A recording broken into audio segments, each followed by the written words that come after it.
Hello,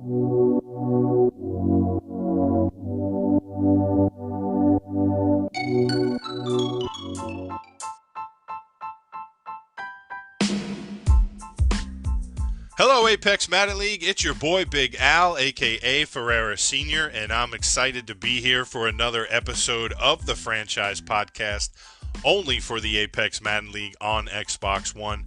It's the fourth episode of the Franchise Podcast, and some news to talk about in regards to the podcast. We'll get to that a little bit later at the end of the show. We'll talk about that. But right now, for the introduction to the show, we're going to talk about the Season 1 recap. We're also going to talk about records, plenty of records, passing records, rushing records, receiving records, defensive records, and something I put together a few years ago, or a few cycles ago, if you want to call it that. The Apex Top Young Talent, or what I like to call the top young talent in the league.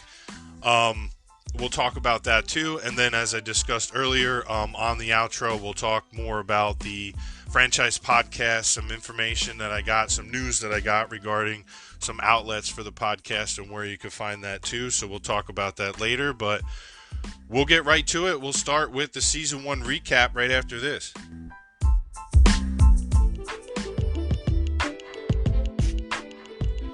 All right, Apex Madden League, we're back with the Season 1 recap. And first, I want to shout out to the staff, also to our members in the league, those of you who have come through the first season with us, now moving into the second season. We're just in about week 1, week 2 of that season, so not many stats to talk about. This is why I took the avenue I did this week on the podcast to talk about the recap real quick and the records that are set in the first season, which we'll go back to and talk about later on as we go through the podcast and go through the cycle and etc. So we'll get that out of the way. So shout out to you guys for getting that season done. I think it was pretty good. I think from my timing based on the first podcast till now, roughly about 5 or 6 weeks I think it took for that first season. And in the middle of the cycle, or just past the middle of the cycle, I think is really good, considering, and the fact that we have waitlisters. So shout out to you guys as well, because you are a part of this as well. You've been here on the list. When you got here, obviously it was full, so you had to go to the wait list, and some of you have been here for a while, and I know that, and have been active, and I know the staff knows that too, so just hang in there. And guys who have teams right now, all I can say is that hang on to them, man, because there are people coming. I mean, T-Verts and Uriah, those guys are in there every day. I think those are probably the two most active that I see. And, I don't know. The staff's got a lot more set of eyes than I do. I just have 2 plus my contacts, so that's like 4. So, anyway, moving on. Super Bowl winner again. I mean, without question, it's Wakanda and the Redskins. He won that Super Bowl 20-19 over the Jacksonville Jaguars, who was a very, very tough opponent. That was a great matchup. If you didn't catch that, we do have that, I believe, twitched on the channel or YouTube. You could go back and watch that. So shout out to Wakanda again for that. Shout out to RK as well, Weefy, for the challenger in that Super Bowl. Both had great seasons. Both were the best of the best for that season. So moving forward to that, and just the playoffs itself was a great. There was a lot of great games in the playoffs, a lot of great matchups. I have that here for you guys. I don't have the playoff bracket set up, unfortunately, to show you guys at the moment, but we're going to talk about that too here in just a second. But, just happy to be in the league, happy to be doing what we're doing, the progress that we're making. A lot of guys are active. A lot of guys are wanting to get more active into what they're doing. So, those are good things to see. That's the kind of stuff that you want to see when it comes down to, building a league and creating that league, and wanting guys to be active and stuff is one of the hardest things to do in as late into a season as we are. So, with that being said, the playoffs were a great matchup. We had in the AFC side, starting with the wild card, you had the Texans versus the Dolphins and the Titans and Chargers. The Dolphins won that game against the Texans, and they faced the Ravens, and the Chargers won their game against the Titans, which they had to go up against, which we now know is the Jaguars, who were the Super Bowl contenders.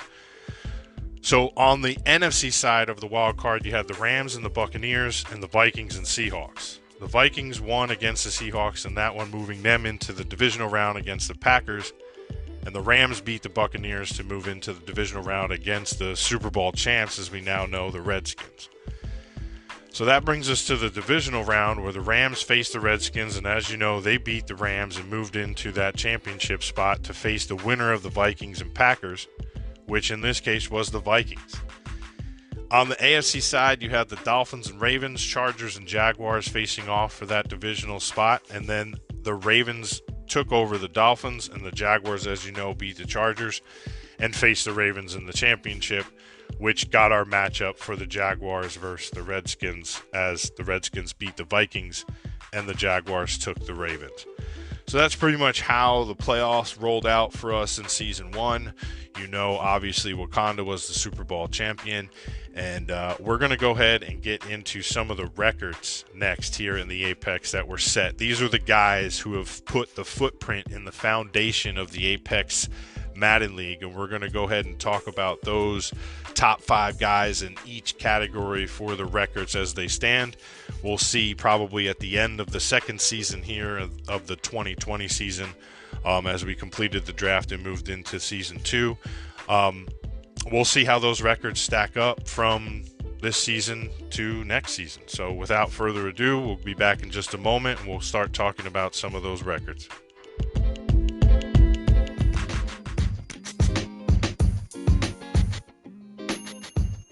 All right, Apex Madden League, thanks for tuning in to the franchise podcast for the Apex Madden League. As discussed just a moment ago, we're going to talk about records. We got 4 different sets of records as it's split up to be. First, we'll talk about the passing records in the Apex Madden League. Of course, being the first season just ending in the 2019 technical calendar season, all these records are for first. So some of these could withstand the time, and some may be knocked off. So without further ado, the first one that we are going to talk about are the passing yards. And number 1 on the list was Patrick Mahomes of the Kansas City Chiefs with 4,921 yards. That's the number 1 record right now for passing. Behind him is Matt Ryan of the Atlanta Falcons with 4,589. The rookie, Dwayne Haskins Jr., had 4,259 yards for the Redskins. Dak Prescott had 4,161 yards for the Cowboys. And finishing out the top 5 in passing yards record-wise is Drew Lock of the Denver Broncos with 3,995 yards. And you just got to think there for a minute. If one guy would have made a catch instead of dropped that ball, Drew Lock would have had a 4,000-yard passing season. Moving over to the passing touchdowns. Who threw the most touchdowns in the Apex Madden League, and who is going to hold their name on the record books far to come? Number 1 on the list right now is the rookie sensation, Dwayne Haskins Jr. with 47 touchdown passes for the Redskins. Behind him is Drew Lock with 36. And then you have Patrick Mahomes also with 36, Aaron Rodgers with 33, and Dak Prescott with 32. So this tells me something here is that Haskins as a rookie set the record at 47, which is pretty impressive. That could be beaten. Any record is set to be beaten, and we've seen that over time and over history. But what it also tells me is that 2 through 5 on this list are going to average anywhere from 30 to maybe the high 30s in touchdown passes. So it's possible that we see this record stand for a little bit. But again, time will tell. So next up, we're going to go ahead and get into the rushing records just after this.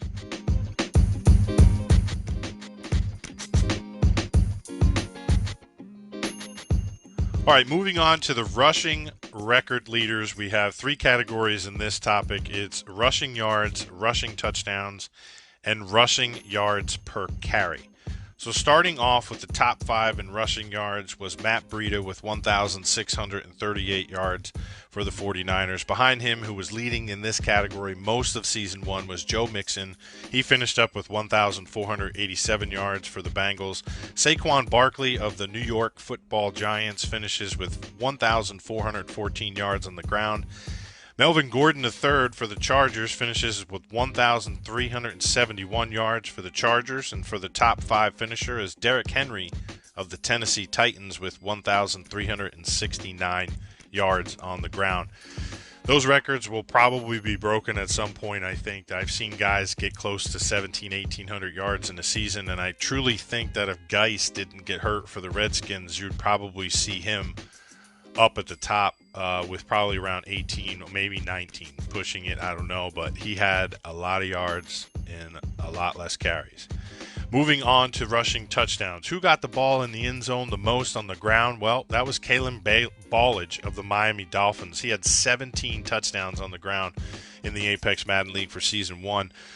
Leonard Fournette follows him with 16 of the Jaguars. Matt Breida had 14 with the 49ers. Christian McCaffrey, the do-it-all boy wonder of the Panthers, had 13. He was tied with Melvin Gordon III of the Chargers as well with 13. So, moving on to the rushing yards per carry on the ground. Number 1 was Matt Breida, and he shares this record with the gentleman himself, Darius Geis. He was on the injured reserve list for the rest of the season for those Redskins. They both had 7.6 rushing yards per carry. Behind them was Melvin Gordon III with 6.9, Todd Gurley II with 6.6, and Derrick Henry with 6.3. Those guys carrying the ball more than 5 yards every time they touch the ball is pretty impressive. Next, we're going to go ahead and get into the receiving records. We'll talk about that next.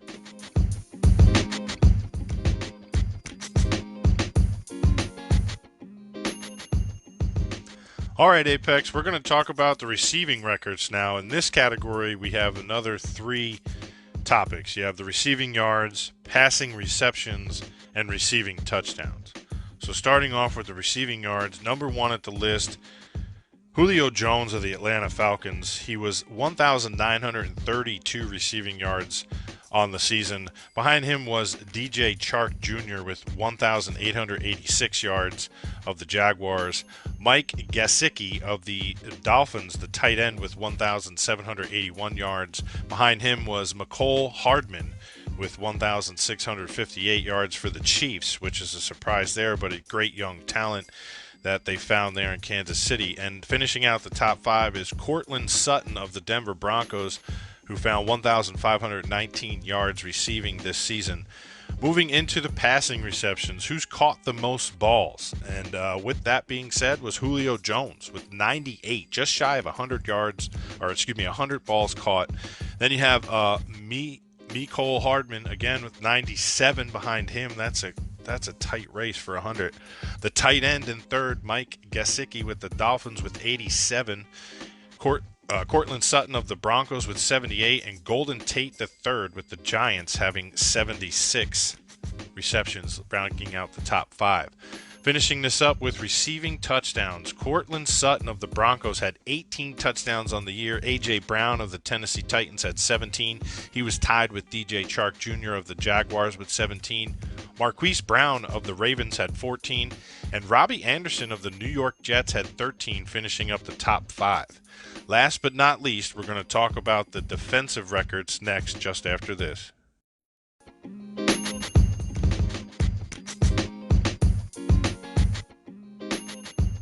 As mentioned before, we're going to talk about the defensive records, and in this category we have 3. We have defensive tackles, defensive sacks, and defensive interceptions. Leading the way tackling on defense was Levante David of the Tampa Bay Buccaneers, who had 74 tackles on the year. Roquan Smith had 71 tackles for the Chicago Bears. This guy's name, I've been chopping it all season, so I'm just going to call him Bobby OK. And he had 22 tackles for the Colts this season. Tremaine Edmonds of the Buffalo Bills had 67 tackles on the year. And Jalen Smith of the Dallas Cowboys finishes the top 5 with 64 tackles. Moving over to the defensive sacks and leading the way, and it was a two-way race pretty much the whole season between both of these guys, but just in the last 2 weeks, Aaron Donald in Season 1 captured the sack record with 28 sacks for that season. Joey Bosa behind him with 24. Behind him was Brian Burns of the Panthers with 22. Danielle Hunter of the Vikings had 20, as well did Chris Jones of the Kansas City Chiefs. He also had 20 sacks on the year. Last but not least, it's the defensive interceptions, and this list has plethora of guys with 9 interceptions, but they gave me these guys for the top 5. First one leading the way is Justin Coleman of the Detroit Lions. He had 10 interceptions. That's the most in Season 1. Behind him, I should say, is these guys: Jair Alexander of the Packers, Eric Berry of the Jaguars, Jordan Poyer of the Buffalo Bills, and Jesse Bates II of the Bengals. They all each had 9, and so did some of those other guys. So that takes care of the defensive stats. We talked about the passing, the rushing, the receiving, and now the defensive stats. So next on my list, we're going to get into what I like to call the top young talent around the league. So that'll be the Apex top young talent coming up next.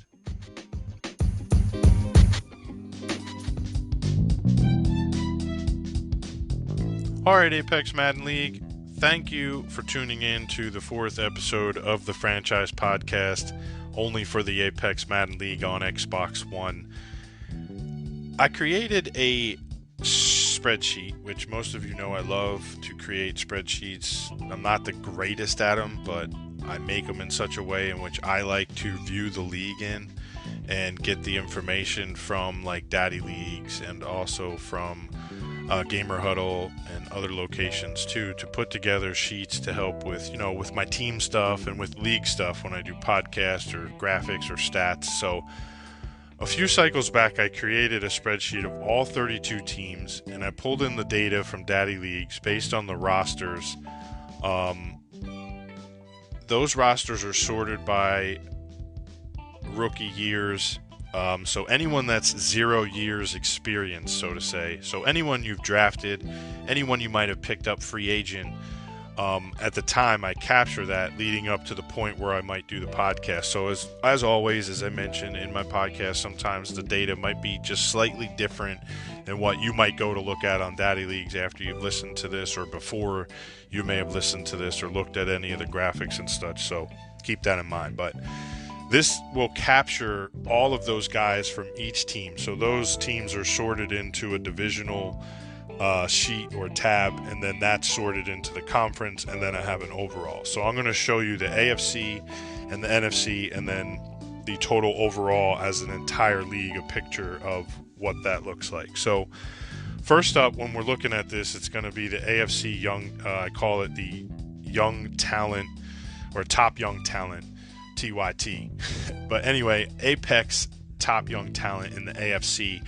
Overall, AFC, I think, in the draft and with free agency, I gave them with an overall average grade of a 64. 3 of those teams or 3 of those conferences shared a 65 rating, and the North, AFC North, had a 62. And looking at the graphic or the stat, if you are, the AFC East had the Bills, Dolphins, Jets, Patriots, of course. Bills at a 66, Dolphins at a 64, the Jets at a 66, and the Patriots at a 64, giving them an average of 65. Broncos, based on their young talent, was a 63 overall, Chargers 66, the Chiefs a 64, and the Raiders a 67, giving them an overall rating of a 65. AFC North, you have the Bengals at 62, the Browns at 59, the Ravens at 63, and the Steelers at 63, giving them an average of 62.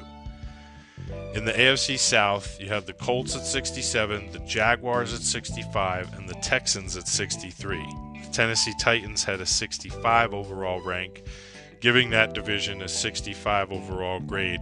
So the East, West, and South having a 65, and the North a 62, as I mentioned, giving that AFC an average of 64. So this is kind of how it works. So all those teams filter into this, and then this gives me the AFC, and the next you'll see the NFC. Now, some of this is also based on the fact that some teams have more guys than others. So with that overall average, you might have a team that has 4 guys and they have a 65, but a guy who maybe like the Dolphins, who had maybe picked up 10 guys or 8 guys or 12, 13 guys, whatever you want to call it, in the draft because of picks and because of free agency and because of how young that team is. And again, this is all 0 experienced guys. So it's the true top young talent that you have on your roster at the time that this was made. So this could slightly be different from now, but you get my point. So with that said, that takes into consideration why an average might be higher than the other. So with that, I try to take like the top 5 of those guys on the list, because it does sort it by overall grade for those rookies that you have on your team. So keep that in mind too when you're looking at this. So that takes care of the NFC. Next, we'll go ahead and talk about the AFC. We'll talk about the NFC next. Sorry about that. And looking at this, they also have a grade of a 64. The East had a 64, the West had a 63, the North had a 64, and the South had a 64 as well. So looking into this in the East, you had the Cowboys at 64, the Eagles at 62, the Giants at 65, and the Redskins at 64, giving them the total grade of 64.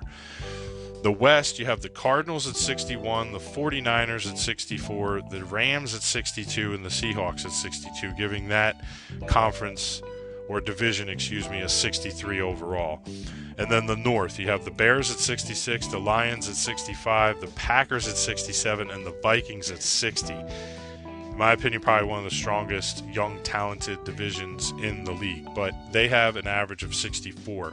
In the South, you have the Buccaneers at 63, the Falcons at 64, the Panthers at 66, and the Saints at a 64, giving them an average of 64. So pretty tight race when you consider the AFC versus the NFC. So putting all those teams into each division, stat or graphic as you see here, that trickles into the final, which is the overall picture of what the entire league looks like right now. So the AFC has a 64.02. So rounded up or down would be a 64. The NFC has a 63.83. So rounding up, 64. So pretty much a tie, so to speak. The NFC kind of edging them out just a bit. Looking at some of the AFC and NFC graphics, you might think, wow, look at that. So this kind of gives the point decimal to where they stood for the overall. And, looking at some of these teams, if you're looking at the stat here on the podcast, AFC-wise, the Raiders had a 67 overall. Now, you look at the Dolphins, who had a 63.56, and that's because the Dolphins have like 14 guys that they got. I mean, they had like 8 or 9 draft picks, and then they go ahead and pick up some free agents that they needed to fill some spots, possibly because a lot of guys had under 40 guys on some of their rosters that they had to fill, just any day players. So take that into consideration. But based on the talent, the overall grade or overall of your player's rookie, the Raiders averaged 67 on that talent. So that's pretty good in my opinion. But just doesn't help them get past the hump. Pretty close. The East had a 64.8, and so did the South, 64.81 to 64.80. I'd say the AFC East as a division had probably the strongest talent right now in the league as far as young talent, building blocks, things that they could use to move their teams into the future. And looking at the NFC, you have the East and the North, who are close, but the North is the mid-grade. The South of NFC is 64.43 to 64.25. So NFC South leading the NFC altogether with that talent, in my opinion. As I know I mentioned earlier, I thought that the NFC North would have the higher grade, but if you're looking at the statistic here, you could see that the Packers, in my opinion, who had a 66.67 overall talent grade right now, they're probably the best team in the NFC as far as young talent goes. But as far as the division would be concerned, based on the numbers and the math, the South would lead. So you have the NFC South and the AFC East as your winners and best young talent or top young talent around the apex. AFC just edging out the NFC. Just some stupid little sheet that I created many moons ago, and I just love looking at the stats of it all and pulling in the details from Daddy League. So I'm a big advocate to that. I have sheets on my team and salary caps and stuff like that I've built over the years. It's getting better at it. But so just something fun that I wanted to do in regards to the talent that you have. It's hard to capture all the draft picks in the draft when you're in it, when you're involved in it, like Alpha and Justin and Zeph and those guys and Wakanda who were on there, which you guys did a great job with that too. So It's hard to capture that as you're advancing and moving through the weeks of preseason and giving the 10 minutes or 15 minutes or whatever some leagues do. We think we do 10 minutes in between to get your practice in and get your guys set up and your rosters and stuff, getting ready for that first week game and stuff like that. So, and doing your cap cuts and things. So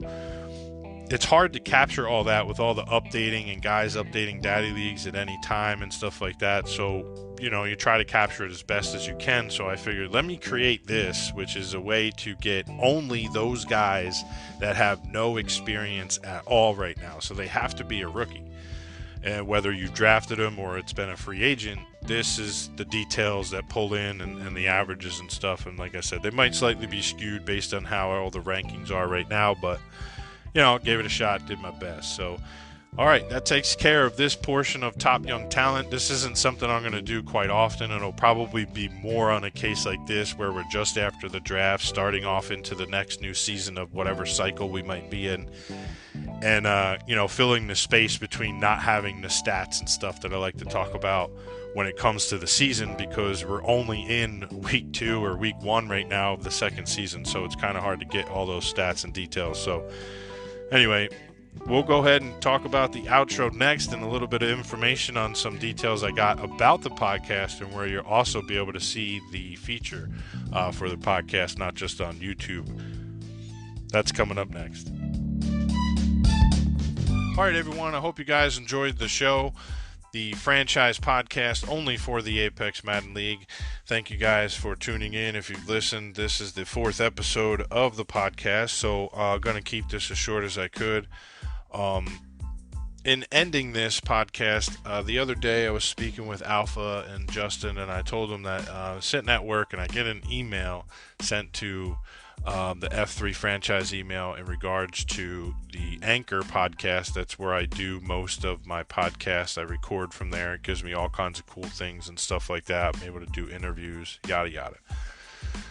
So I finally realized that I got my monetization from that app, and with that came some pretty cool stuff where they take the podcasts that I publish from their app or their site or their base, whatever you want to call it, and they distribute that within their own Anchor app. They've also advised me that it's out on Spotify, Breaker, Google Podcast, Pocket Cast, and RadioPublic.